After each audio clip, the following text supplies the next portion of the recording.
నమస్తే. మనం ఇప్పుడు ఇందిరా పార్క్ ధర్నా చౌక్ దగ్గర ఉన్నాం. దళిత క్రైస్తవుల మహా నిరసన సభ అయితే జరుగుతుంది ఇక్కడ. అసలు ఎందుకు ఇక్కడ నిరసన చేయాల్సి వస్తుందనే దానిపై మనతో మాట్లాడడానికి దళిత క్రైస్తవులు అయితే ఉన్నారు. అన్న నమస్తే. నమస్తే అన్న. భారత్ మాతాకి జై. జై తెలంగాణ. Praise the lord.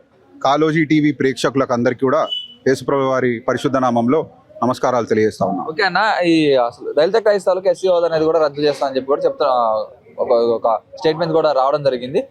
అంటే దీనివల్ల మీకు ఎలాంటి ప్రాబ్లం ఉందన్న? ఈ ఆర్డర్ని ఎందుకు తిరస్కరిద్దాం అనుకుంటున్నారు? ఫస్ట్ మీరు ఫ్యాక్ట్ తప్పు చెప్పారు.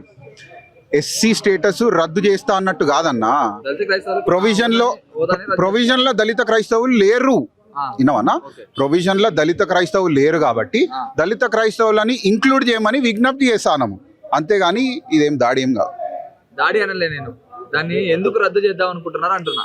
అంటే దాన్ని ఎందుకు తిరస్కరిస్తున్నారు మీరు అని అంటున్నా. అదే అన్న, మేము ఎందుకు చలో ఓకే నీ భాషలోనే చెప్తున్నాం. మేము ఎందుకు తిరస్కరిస్తున్నాం అంటే మా సిక్ బంధుమిత్రులకు, మా బుద్ధిస్ట్ బంధుమిత్రులకు వారు ఒక మత వర్గానికి సంబంధించిన ఉద్యమం చేస్తేనే వాళ్ళకి ఇచ్చారు కదన్న. మేము కూడా మతపరమైననే మా వర్గానికి, మా సామాజిక వర్గానికి మేము ఉద్యమం చేసి మా రిజర్వేషన్ మాకు ఇవ్వండి అని చెప్పేసి ఉద్యమం చేస్తున్నాము.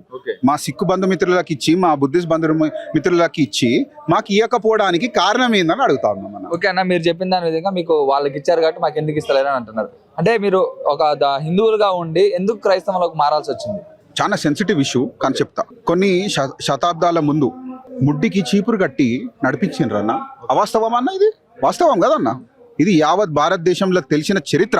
నేనేమంటున్నా, మాకు సమానత్వం లేకుండా చేసి అన్న, మేము హిందువులమే అన్న. ఒక టైంలో మా ఇష్ట దైవాన్ని మేము ఆరాధన చేసుకోవడానికి గుడిలో పోతే మమ్మల్ని రానియకుండా చేసిర్రు. మేము కాదన్నమా. మాకు ఎంత గౌరవం, ఎంత నిష్ఠతోటి మేము గుడి మెట్లు తొక్కినాము, కానీ మమ్మల్ని తొక్కేసిరు. గుడి మెట్లు తొక్కి మేము అమ్మవారి దగ్గర పోతే మమ్మల్ని తొక్కేసిరు. కానీ క్రైస్తవుడు వచ్చి మాకు ఒక ముద్ద పెట్టిండన్న, ఒక అన్నం పెట్టిండన్న, ఒక బట్టలు ఇచ్చిండన్న. ఏ విధంగా అంటే చర్చ్కు పోయినప్పుడు వాడు దగ్గర తీసుకొని, అరే మీరు అట్లెందుకున్నారు, మీ ముడ్డికి అట్లెందుకున్నా అని చెప్పేసి మాకు బట్టలు ఇచ్చిండు. మాకు ఆకలితో అలమటిస్తుంటే మాకు అన్నం పెట్టిండు, మాకు గుర్తింపిచ్చిండు. నువ్వు ఎక్కువ కాకుండా మమ్మల్ని కౌగలిచ్చిండన్నా. ఇట్లా పట్టుకొని ఒక క్రైస్తవుడు మమ్మల్ని కౌగలిచ్చిండన్నా. చరిత్రలో అంటారా? క్రైస్తవుడు అంటే మిమ్మల్ని హత్తుకున్నది ఎవరు? రెడ్డి క్రైస్తవుడా, చౌదరి క్రైస్తవుడా, ఎవరు? చాలా మంచి పాయింట్ చెప్పిరన్నా. ఈ విషయం ద్వారా నేనేం చెప్పదలుచుకున్నానంటే, అంటరానితనము ప్రస్తుతానికి ఈ అగ్రకుల ఏదైతే ఆధిపత్య కులాల వ్యక్తులు ఉన్నారో వాళ్ళ వల్ల ఇలాంటి దినం మేము బాధపడుతున్నాం. చలో అది పక్కన పెట్టు, చరిత్ర గురించి మాట్లాడదాం. Yes, there is no doubt. British వాడు క్రైస్తవం అనేది మాకు ఇంట్రడ్యూస్ చేసిండు. అట్లా అని చెప్పేసి వాడే సర్వస్వం మేము అంటలేము. 100% బ్రిటిష్ కొలోనియలిజంని మేము ఖండిస్తాము. There is no doubt. ఎవడు క్రైస్తవుడు చెప్పలేదేమో, కానీ ఇప్పుడైతే చెప్తున్నా, కన్వర్జన్ని మేము ఖండిస్తున్నాము, బ్రిటిష్ ఓన్ని కూడా మేము ఖండిస్తున్నాము. కానీ ఇవాళ నేను మంచిగా మాట్లాడుతున్నా అన్న. నేను కొంచెం పాయింట్ మాట్లాడుతున్నా కదన్నా. నేను ఎందుకన్నా అంటే, నేను క్రిస్టియన్ ఎడ్యుకేషన్ నేను బెనిఫిట్ పొందినా అన్న. నేను చదువుకున్నా, నేను ఒక క్రిస్టియన్ స్కూల్లో చదువుకున్నా. Let's not alleviate the benefits that have come from the Christian community. But yes, coming back to your question, వాడిచ్చిండు, గుర్తింపు ఇచ్చిండు. వాడు దొంగుండని లంగుండని వాడు మాకు గుర్తింపు ఇచ్చి మాకు భోజనం పెట్టి మమ్మల్ని సమానులుగా చూసిండు. మమ్మల్ని ముట్టుకుండు, ఇట్లొచ్చి అరే ఎట్లున్నారా తమ్ముడా అని అడిగిండు. అన్న, ఎవరు ముట్టుకున్నారు? రెడ్డి ముట్టుకున్నాడా, చౌదరి క్రిస్టియన్ ముట్టుకున్నాడా, లేకపోతే బీసీ క్రిస్టియన్ ముట్టుకున్నాడా? ఎవరు ముట్టుకున్నారు మిమ్మల్ని? క్రైస్తవుడు ముట్టుకున్నా. క్రైస్తవుడు, హిందువులు కూడా ముట్టుకుంటారు కన్నా. అదే ఏ హిందూ ముట్టుకుంటాడు అన్న. ఇదే ఈ కాంట్రవర్సీ ఏంటిదంటే, కాంట్రవర్సీ కాదు, ఎందుకంటే నువ్వు ఇక్కడ నాకు బాగా ఇబ్బంది జరుగుతుంది, నన్ను ఇట్లా హింసిస్తున్నారు, నీ గుడిలోకి అడుగు పెడితే మమ్మల్ని అందరినీ కూడా ఎందుకు వచ్చినావు అని చెప్పి బయటికి పంపించారని చెప్పి మీరు అన్నారు. అన్న తర్వాత నేను క్రైస్తవంలోకి వెళ్ళా. క్రైస్తవంలోకి వెళ్తే ఒక క్రైస్తవుడు వచ్చి నన్ను ముట్టుకున్నాడు. అదే ఏ క్రైస్తవుడు ముట్టుకున్నాడు? అక్కడ కూడా క్యాస్ట్ ఉంది కదా. అక్కడ కూడా రెడ్డి క్రైస్తవుడు ఉన్నాడు, చౌదరి క్రైస్తవుడు ఉన్నాడు, బీసీ క్రైస్తవులు అందరూ కూడా విడిపోయి ఉన్నారు. సరే, మిమ్మల్ని ఎవరు ముట్టుకున్నారు? అంటే ఇక్కడ ఉన్నప్పుడు ఏ హిందూ ముట్టుకున్నాడో, అక్కడికి పోయినప్పుడు ఏ క్రైస్తవుడు ముట్టుకున్నాడో కూడా తెలవాలి కదా. అది క్లారిటీ చెప్పు అన్న. క్లారిటీగానే చెప్తా, ఓకేనా? మమ్మలను అంటరాని వాలుగా సమాజము ఒక డెఫినిషన్ ఇచ్చేస్తే, ఆనాటి బ్రిటిష్ క్రిస్టియన్ మిషనరీలు కానీ బ్రిటిష్ క్రిస్టియన్స్ గాని మమ్మల్ని దగ్గర తీసుకోరు. పాయింట్ నెంబర్ 1, బ్రిటిష్ క్రిస్టియన్స్ అక్కడ కాలంలో. ఎందుకంటే అప్పుడు కల్లా వాళ్ళే కదా మెయిన్గా మిషనరీ వర్క్ చేసేది, అర్థమవుతుందన్న? వాళ్ళే కదా మెయిన్గా క్రిస్టియన్ మతాన్ని ప్రచారం చేసేది వాళ్ళే, కాబట్టి వాళ్ళు దగ్గర తీసుకోరు. First point. సెకండ్ పాయింట్, నవభారతదేశంలో మేము కొన్ని ఒక 5 తరాల ముందు అందరం కూడా హిందువులమే. Let's be honest about it. మేము మా తాతలు ఎందుకు వచ్చిర్రు? ఒక గుర్తింపు కోసం వచ్చిర్రు. మేము ఇప్పుడు ఎందుకున్నాము? ఎందుకంటే ఈ దినం నేను నీతో మాట్లాడుతున్నానంటే అది క్రైస్తవ ఎడ్యుకేషన్ కానీ, అది క్రైస్తవ వ్యవస్థ పెట్టిన భిక్ష. 100% క్రిస్టియన్ ఎడ్యుకేషన్ సిస్టమ్ ద్వారా నేను బెనిఫిట్ పొందినాను కాబట్టి ఎలాంటి దినం నేను ఉన్నా. అయినా కూడా అన్నా నేను చెప్తున్నాను, అయినా కూడా క్రైస్తవ్యంలో కూడా ఇవాళ దినము విభజనలు జరుగుతూ ఉన్నాయి.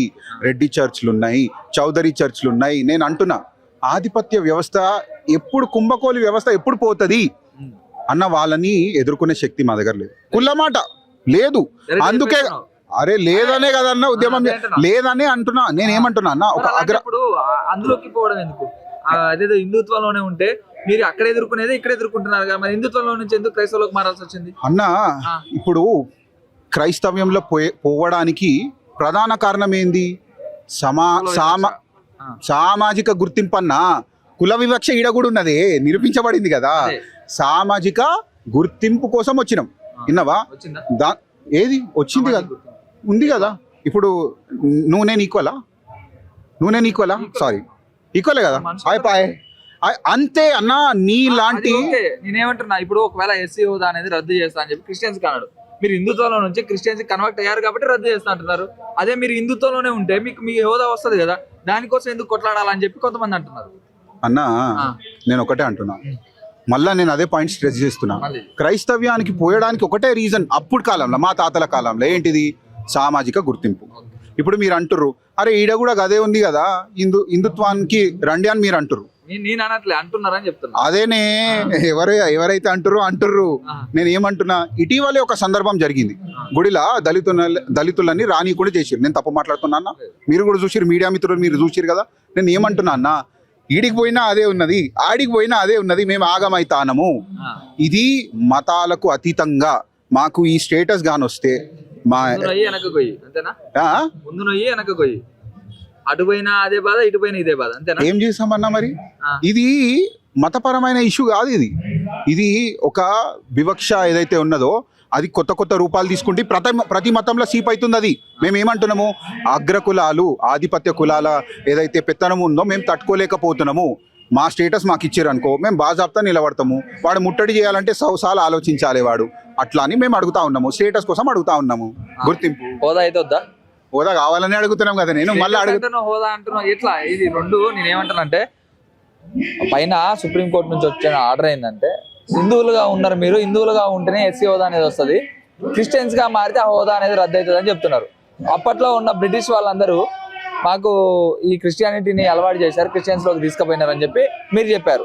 అప్పట్లో వాళ్ళు క్రిస్టియానిటీని వ్యాప్తి చేయడం కోసం మన దేశం అంతా తిరిగారని చెప్పి కొంతమంది చెప్తున్నారు. అంటే వాళ్ళు వ్యాప్తి చేశారు, మన అందరూ అందులో మునిగిపోయినాం అని చెప్పి ఇంకొంతమంది అంటున్నారు. దీన్ని ఇందులో ఏది వాస్తవం, ఏది అవాస్తవం అనుకుంటున్నారు? అన్న ఒకటే అన్న, ఇక్కడ రాజ్యాంగం ఇచ్చిన హక్కు ఏమని రాజ్యాంగం ఇచ్చింది, మీరు ఏ మతంకైనా వెళ్ళొచ్చు అన్నది రాజ్యాంగం ఇచ్చింది. ఇక్కడ ఎవరు ఇచ్చిర్రు? రాజ్యాంగం. ఏ రాజ్యాంగం ఇచ్చింది? మన భారత రాజ్యాంగం. మీరు సిక్కుకైనా వెళ్ళొచ్చు, మీరు బౌద్ధ మతంకైనా వెళ్ళొచ్చు, మీరు హిందూ ఉండొచ్చు, ఒక ముస్లిం. అందుకే కదన్న ఇంత పెద్ద ప్రపంచం మొత్తంలో మన ఇంత పెద్ద దేశాన్ని సెక్యులర్ దేశం అనేది ఎందుకంటారంటే, మనకి ఒక స్వాతంత్రం ఉంది. ఏం స్వాతంత్రం ఉంది? మీరు ఏ మతానికైనా వెళ్ళొచ్చు, ఏ కులంలోనూ ఉన్నా కానీ, ఏ కులంలో పుట్టినా కానీ, మీ కుల వివక్ష, మీ కులాలన్నీ పక్కన పెడితే మీరు ఏ మతానికైనా వెళ్ళొచ్చు అనేసి మనకు ఒక రాజ్యాంగం హక్కు ఇచ్చింది. అదే రాజ్యాంగం ఏం హక్కు ఇచ్చింది మనకి? అదే రాజ్యాంగం మనకి ఇంకొక హక్కు ఏమి ఇచ్చింది? మీ ఏదైతే కులం ఉందో మీ కులాన్ని, ఇప్పుడు భారతదేశాన్ని విడదీసి చూడలేమన్న, కులాన్ని మతాన్ని విడదీసి చూడలేము. విడదీసి ఎప్పుడు చూడొచ్చు? స్కూళ్ళల్లో, కాలేజీలలో ఏదైతే ఉందో అందులో కాస్ట్ అన్న కాలం తీసేసేయరు. కాస్ట్ అన్న కాలం తీసేసి ఈ రోజు మనం ఏదైతే మనం మాట్లాడుకుంటున్నామో ఆ ప్రశ్నకి అసలు ఆ ప్రశ్న లేకుండా అయిపోద్ది ఆ ప్రశ్న మనకి లేకుండా అయిపోద్ది. ఎప్పుడు కాస్ట్ అన్న కాలం తీయాలా? కాస్ట్ అన్న కాలం తీయడానికి అవకాశం ఉందా? మన భారతదేశంలో ఇంత సెక్యులర్ దేశం అనుకుంటున్నాము, అవకాశం ఉందా? రాజ్యాంగం రచించినటువంటి అంబేద్కర్ కొన్ని సంవత్సరాల పాటే ఈ రిజర్వేషన్లు క్యాస్ట్ అనేవి ఉండాలి, తర్వాత అంతా ఒకటైపోవాలని చెప్పి రాజకీయ నాయకులందరూ ఏం చేస్తున్నారు, వాటి కోసం రిజర్వేషన్ అయితే కల్పిస్తున్నారు. దాన్ని మీరు ఒప్పుకుంటారు? బాబాసాహెబ్ అంబేద్కర్ గారు 20 సంవత్సరాలకి ఇచ్చారన్న ఏదైతే రిజర్వేషన్ ఉన్నదన్నది. అప్పటి నుంచి రాజ్యాంగం రాసినప్పటి నుంచి ఒక 20 సంవత్సరాలు మాత్రమే, కేవలం 20 సంవత్సరాలు మాత్రమే మనకి ఒక రిజర్వేషన్ హక్కు ఇచ్చినారు. కానీ కొంతమంది ఈ సొసైటీలో ఉన్న ఎవరైతే రాజకీయ లబ్ధి కోసం ఎవరైతే ఉన్నారో వాళ్ళు దానికి అంటే కుల వివక్ష చంపేయాల్సిన దాన్ని సాగదీసుకుంటూ వచ్చి ఈ రోజు ఒక క్రైస్తవుడు, ఒక దళిత క్రైస్తవుడికి ఇబ్బంది జరుగుతుంది. ఈ రోజు ఇంతమంది మందకృష్ణ మాదిగన్న గారు కూడా ఇక్కడికి వచ్చి ఆయన మనకు సపోర్ట్ చేస్తున్నారు అంటే డెఫినెట్ గా ఇక్కడ ఈ ఎస్సీ సంబంధించిన ఈ వర్గానికి సంబంధించిన ప్రజలు ఎవరైతే ఉన్నారో వాళ్ళకి ఇబ్బంది అవుతుందనే ఉద్దేశంతో మందకృష్ణ మాదిగన్న గారు ఆయన కూడా వచ్చి మనకి మద్దతు తెలుపుతారు. ఇక్కడ నిజంగా సత్యం లేకుంటే అంత పెద్ద వ్యక్తి వస్తారా అని? అంత పెద్ద వ్యక్తి ఇడికి వచ్చి ఒక వర్గానికి సంబంధించిన వ్యక్తులకి ఆయన, అది కూడా క్రైస్తవ వర్గానికి సంబంధించిన వ్యక్తులకి, అది కూడా ఎస్సీ సంబంధించిన వ్యక్తులకి ఆయన మద్దతు ఇస్తాడా? ఇయ్యడు. డెఫినెట్ గా ఎవరైనా మందకృష్ణ మాదిగన్న ఎన్నో సామాజిక విషయాల గురించి మాట్లాడిన వ్యక్తి, ఎన్నో సామాజిక విషయాలు కూడా మాట్లాడిన వ్యక్తి. ఆయన ఓన్లీ ఎస్సీ వర్గానికి చెందితేనే ఆయనకి అది అవార్డు ఇలేదన్న. అన్ని సమాజంలో సామాజిక విషయాలు ఏవైతే ఉన్నాయో అన్నిటి గురించి మాట్లాడుకుంటూ ఉన్నాడు. కాబట్టి ఆయన ఈ రోజు అందరికి ఒక స్ఫూర్తిగా ఉన్నాడు. ఆయన ఒక వర్గానికే స్ఫూర్తి కాదన్న, అగ్ర కులాల్లో ఉండే క్రిస్టియన్స్ లో వివక్ష అనేది ఉందా? దళిత క్రిస్టియన్స్ లో వివక్ష అంటే అన్న ఇప్పుడు అంటే నేను కాంట్రవర్సీ చేయదలుచుకోవట్లేదు, కానీ ఇప్పుడు ఒక దళిత క్రైస్తవుడుగా మారినప్పుడు వివక్ష ఉందా అని అడుగుతారు. ఆయన క్రైస్తవుడుగా మారక ముందు వివక్ష ఉందా అన్న? వివక్ష ఉందా లేదా? ఉంది కాబట్టి అప్పుడు ఏదైతే హక్కులు ఉన్నాయి, ఇప్పుడు ఒక దళితుడు ఒక కుటుంబంలో పుట్టారంటే, ఒక తల్లిదండ్రులకు పుట్టారంటే ఆ తల్లిదండ్రులు ఎక్కడ ఏ ఫామ్ లో చేసినా కానీ అదే తల్లిదండ్రుల పేరు ఉంటుంది, అవునా కదా? 100% అదే పేరు ఉంటుంది. ఆయన పుట్టిన దాంట్లో ఎవరైతే తల్లిదండ్రుల పేరు మార్చగలుగుతారా? మార్చరు. అట్లనే మన భారతదేశంలో కులాలు మార్చలేమన్నా, తీయలేము. ఎప్పుడైతే మన ఏదైతే ఫామ్ LKG PP1 PP2 అంటారు చూసినా, LKG UKG అందులో కాలం తీసేస్తారో SC ST BC OBC అనేసి, ఆ కాలం తీసేసిన రోజు మనం అప్పుడు మనం ఈ అన్ని విషయాలు మాట్లాడుకోవచ్చు అన్న. ఒక అప్పుడా ఇప్పుడు అనేది మాట్లాడుకోవచ్చు. అప్పుడు వివక్ష చెందిరు, ఇప్పుడు కూడా వివక్ష చెందుతూనే ఉన్నారు. చెప్పే విధంగా మనం మాట్లాడుకుందాం. ఒకవేళ SC ST BC క్యాస్ట్ లో తీసేశారు అనుకోండి, పైన ఉన్న వాళ్ళు పైన ఉంటారా? అంటే ఎలాంటి మార్పులు అయితే ఉండవా?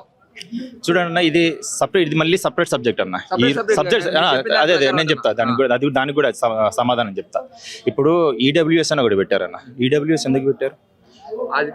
అప్పర్ కాస్ట్ లో ఉండేటోళ్ళు కూడా ఆర్థికంగా వాళ్ళకి ఇబ్బందులు ఉన్నాయి, వాళ్ళ పిల్లలు కూడా హైయర్ స్టడీస్కి వెళ్ళలేకపోతున్నారు. EWS అనే ఒకటి అమెండ్మెంట్ తీసుకొస్తే డెఫినెట్గా అప్పర్ కాస్ట్ లో ఉండేటోళ్ళకి కూడా బెనిఫిట్ అవుతుంది అనేసి. సో ఇప్పుడు మీరు కులాలు, ఇప్పుడు మనం ఏదైతే నేను కాస్ట్ తీసేయాలని చెప్పినందుకు ఇప్పుడు అందరు తీసేస్తే వివక్ష పోతుందా అంటే డెఫినెట్లీ EWS అన్నది ఎట్లయితే అప్పర్ కాస్ట్ వాళ్ళకు ఉందో అట్లా ఎకనామికల్గా, ఫైనాన్షియల్గా స్టేటస్, వాళ్ళ ఫ్యామిలీ స్టేటస్ చూసుకొని డెఫినెట్గా దానికి కూడా రిజర్వేషన్ పెట్టాల్సిందే అన్న. ఎందుకన్నా ఇప్పుడు ST లేరా అన్న, కోయోళ్ళు లేరా, గోండోళ్ళు లేరా? వాళ్ళకి ఏముందన్న? వాళ్ళకి తినడానికి బుక్కడంత భూమి ఉండదు, నించోడానికి ఒక భూమి ఉండదు వాళ్ళకి. వాళ్ళు దున్నిందే భూమి అంటారు, కానీ వాళ్ళకి దున్నిందే భూమి వాళ్ళకి పట్టా ఉందని ఇప్పటికైనా? ఈ రోజు కూడా వాళ్ళు కొట్లాడుతుంది అదే కదన్న, మేము దున్నిన దానికి మాకు పట్టా కావాలి. కానీ ఇస్తుర్రా గవర్నమెంట్? ఇవ్వట్లేదు. ఎందుకు ఇవ్వట్లేదు? వాళ్ళు చాలా చాలా చాలా అట్టడుగులు, అంటే ఇక అసలు లోయెస్ట్ ఆఫ్ ద లోయెస్ట్ అన్నది ఇండియాలో. సో ఈ సబ్జెక్ట్ అంతా మళ్ళీ డివేట్ అయిపోతుంది. బట్ ఈ రోజు వచ్చేసి ఏదైతే SC హోదా, క్రైస్తవ హోదా అయితే ఉందో, క్రైస్తవులు మారిన తర్వాత SC హోదా అయితే ఉందో అది మాకు రావాలి, వాళ్ళకి కావాలనేసి కొట్లాడుతున్నాము. మనం కొట్లాడుతూనే ఉంటాం డెఫినెట్గా.